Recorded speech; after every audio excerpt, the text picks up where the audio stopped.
नमस्कार। कैसे हैं आप? आज आश्विका और शरण का एक और एपिसोड रिकॉर्ड करने जा रहे हैं। I'm श्योर आपने पुराने सारे सुन लिए होंगे, क्योंकि अगर आपने बीच का कोई भी एपिसोड स्किप किया है, ट्रस्ट मी, ये एपिसोड समझना थोड़ा मुश्किल हो जाएगा। टोटल 11 एपिसोड्स रिकॉर्ड किए हमने, तो ये 12वां है, तो प्लीज़ अगर इसे ठीक से समझना चाहते हैं तो पुराने सारे ज़रूर सुन लीजिएगा एक बार। हाँ, ये होता है कि एक एक्साइटमेंट होती है कि नया एपिसोड है तो पहले वही सुनते हैं, पिछले रह गए हैं तो वो ठीक है, रहने देते हैं। बट आई स्टिल इंसिस्ट, पुराने सुन लीजिएगा। कहानी का जो दम है बना रहेगा। खैर, तो शुरू करते हैं। शरण के कॉलेज छोड़ने के बाद आश्विका काफ़ी टेंस्ड थी, काफ़ी डिप्रेस्ड थी। ये उसकी लाइफ का ऐसा दौर था जो उसने कभी नहीं सोचा था। कोई क्यों सोचेगा ऐसा? ऐसा होता ही नहीं ना। आप अगर किसी से प्यार करते हो तो ये कैसे सोचते हो कि फिर उनकी वजह से डायरेक्टली या इनडायरेक्टली आपको तकलीफ होगी? कोई नहीं सोचता। पर प्यार का दरिया आग का दरिया होता है ना, उसमें डूब के तैर कर ही जाना होता है। और तभी तो शिद्दत वाली मोहब्बत मिलती है। आश्विका अब इस प्यार के दरिया में पूरी तरह डूब चुकी थी। उसे किनारा चाहिए था, आगे निकलना चाहती थी, शरण को ढूंढना चाहती थी। इस कहानी में 4 बड़े क्वेश्चंस, संगीन क्वेश्चंस, जिनके जवाब हर कोई ढूंढ रहा था। सवाल नंबर 1, कि शरण को किसने मारा और क्यों?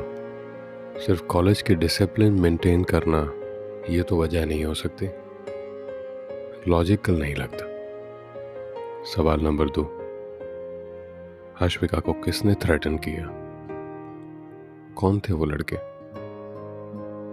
सिर्फ कॉलेज में डिसिप्लिन मेंटेन करने के लिए, सिर्फ इसके लिए उन्होंने कहा था कि शरण से दूर रहना? लॉजिकल नहीं लगता। सवाल नंबर 3,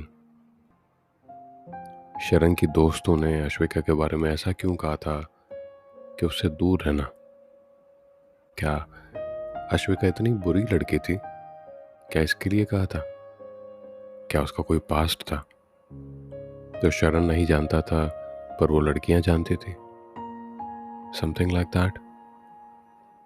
और सबसे संगीन सवाल, चौथा सवाल, इस तरह शरण कॉलेज छोड़कर, पढ़ाई छोड़कर क्यों चला गया?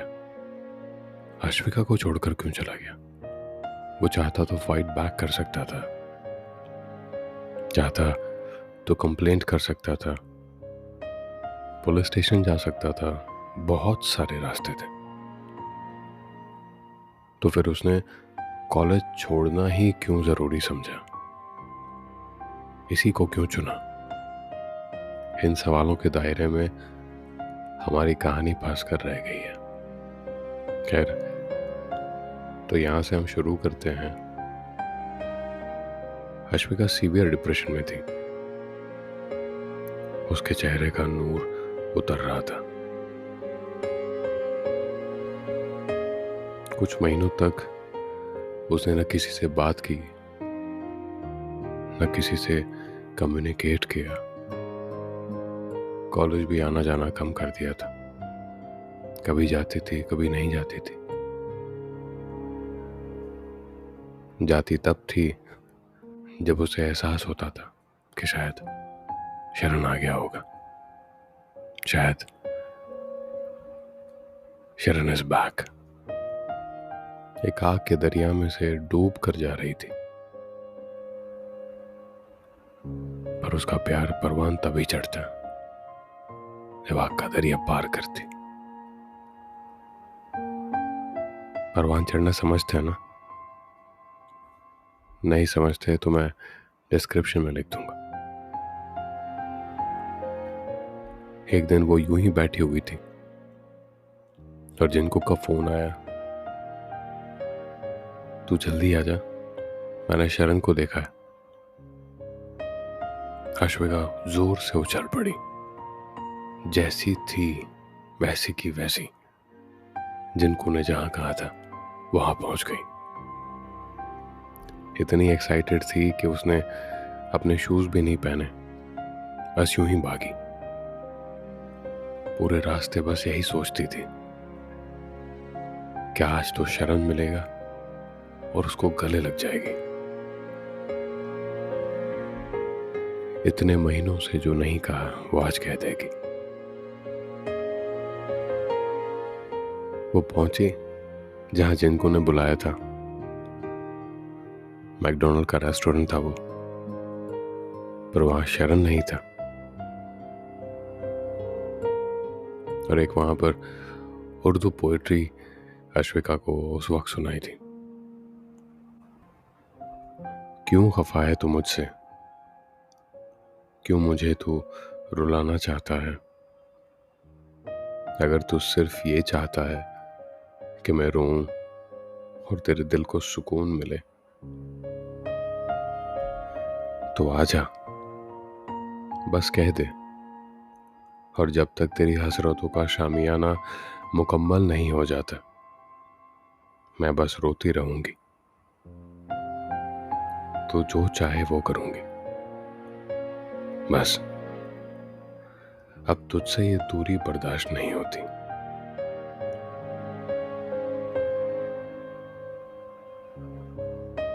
अश्विका ने वहां पर हार नहीं मानी। उसने मैकडोनल्ड में एडमिनिस्ट्रेटर से रिक्वेस्ट की कि उसे सीसीटीवी देखना है। पहले उन्होंने मना कर दिया, पर अश्विका की हालत देखकर, उसकी रिक्वेस्ट देखकर उन्होंने सीसीटीवी दिखाई और उसने देखा कि मैकडोनल्ड के बाहर से एक लड़का जा रहा था। वो शरण के जैसा दिखता था, हाइट, बॉडी, उसके बाल, सब कुछ क्लियरली विजिबल नहीं था। यहां पर अश्विका की फीलिंग्स बहुत ही ज्यादा मिक्स्ड फीलिंग्स थी। उसे समझ में नहीं आ रहा था कि वो क्या करे। वो खुद को कोस रही थी कि वो जल्दी क्यों नहीं आई।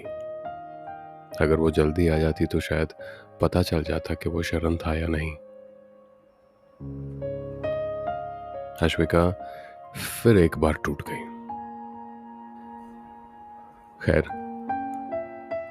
हमें ये कहानी आज यहीं रोकनी होगी। नमस्कार।